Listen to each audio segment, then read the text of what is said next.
Hi everyone, welcome back. It is apparently summer in September, so I've had to drop all my blinds. I apologize for the potentially terrible lighting, but otherwise I would be squinting at you and I would be sitting in a sweatbox, so I apologize if it's a little grainy. Wanted to come to talk today about comfort eating, whether or not it's something to be concerned about, whether or not it is disordered.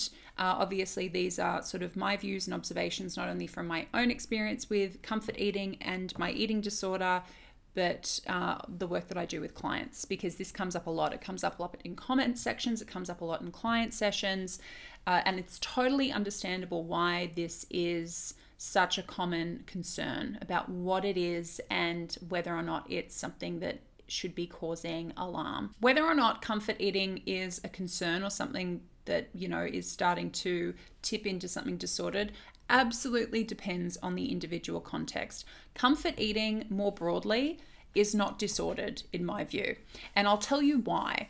If we put certain scenarios into context that we can see from the outside, I think it helps us to get some clarity about whether or not something is disordered or not, right?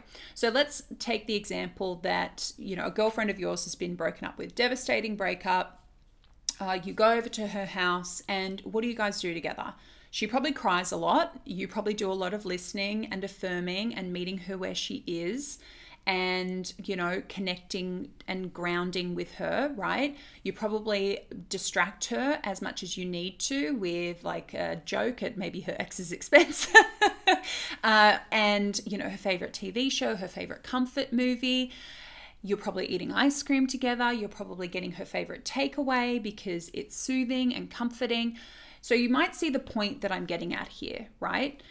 Comfort eating in and of itself is not an issue, especially when it's being used as part of a mosaic of coping mechanisms: distraction, help-seeking, connection, grounding, getting back into being in our lives and connected back to our purpose and identity. And yeah, soothing ourselves with food. It is soothing. It is genuinely comforting. It is fulfilling in a healthy sense an emotional need in tandem with the other things that we have in our coping skill toolbox that's showing up in that moment, right? So the issue with comfort eating as a coping mechanism is like any coping mechanism in that it only becomes problematic if it's the only coping mechanism we've got, if it's happening in isolation, right? Because I would be just as concerned about someone who said to me, Mia, my one and only coping mechanism is that I watch my favorite TV show on a loop. It's all I watch. I don't reach out to anybody. I don't connect with the people in my life. I never ask for help. I never take self-care measures. I never order my favorite food. That would be just as concerning to me as if somebody said to me, my only coping mechanism is comfort eating. So it's got absolutely nothing to do with the food or eating to self-soothe. Is that happening in isolation? Because we need to teach people to have sustainable, various coping mechanisms that meet our needs as they come up. Because sometimes eating from a place of comfort is going to meet that need. It's not always going to meet that need. Reaching out to someone is going to meet that need. Or yes, distracting yourself or getting yourself out of the house is going to meet that need. So it's about becoming more well-versed in what are those needs that come up, what are my emotional responses, and how can I be more cognizant of which skill set I have or which person in my support system is going to be able to help me to manage that. And sometimes it's going to be self-soothing with food. Another example, when somebody passes away, what do we instinctively bring their family in the immediate aftermath is food. And it's usually things that we would view as like traditionally comfort foods, right? So if we can see through that lens that for other people, especially in those more obvious contexts, that no, that wouldn't be disordered in and of itself, that's where this labeling of like, is comfort eating good or is it bad? As always, it comes down to nuance and context. I know that before my period, I see any kind of chocolate as medicinal, right? Like it is medicinal. I eat chocolate at all other times. In fact, I think I eat chocolate every day, but particularly around my menstrual cycle, that is as medicinal to me as the actual like medication that I'm given for my endometriosis, right? It is incredibly comforting.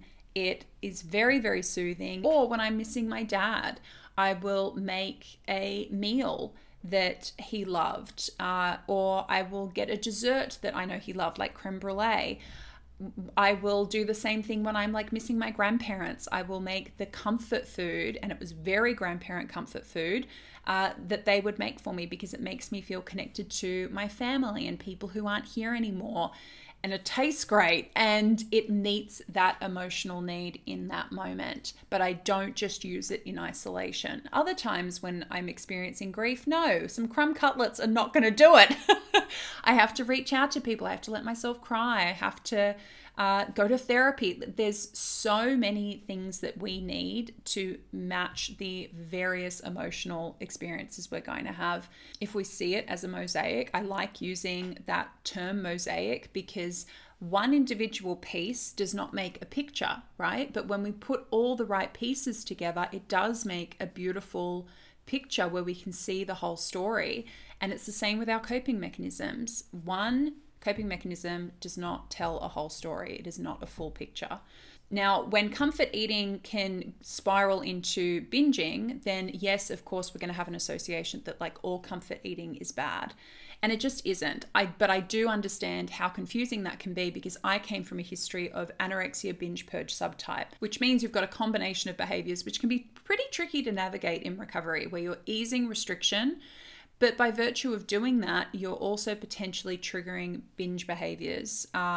And because a lot of us who have had that binging component have used our food coping mechanism as the only coping mechanism, is the only thing that we turn to, then it's totally understandable that going forward, that association is like, well, all soothing myself with food is bad. All comforting myself with food is disordered.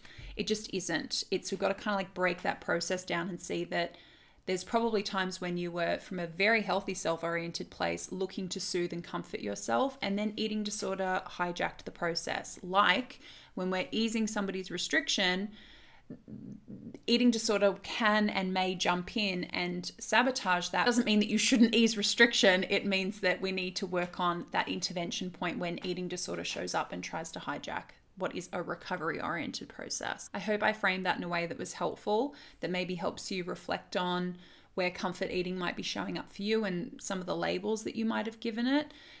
It is always my goal to impress upon you that this stuff is nuanced, and to maybe give you the frameworks and the perspective shift to look at your situation differently. And that there is no, black and white, this is wrong and this is right and this is good and this is bad. There are obviously overt behaviors which are absolutely needing to be addressed, because there's no healthy self-use of them. Like purging there's no healthy self-use of that behavior. Restriction, there's really no healthy self-use of that behavior, right? Whereas these things that sit on the periphery that eating disorder has tried to use for its own purposes can be reclaimed for your healthy self-use. When I am, like I said, making myself something that is purely comfort food because it makes me feel connected to family members who are gone, there's nothing disordered showing up there. If we think about comfort eating as like a car, the car in and of itself is neutral.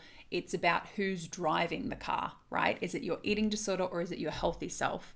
That's going to determine whether or not the use of that is positive or negative, not the actual car or not the actual mechanism itself. As always, I love to hear your comments below.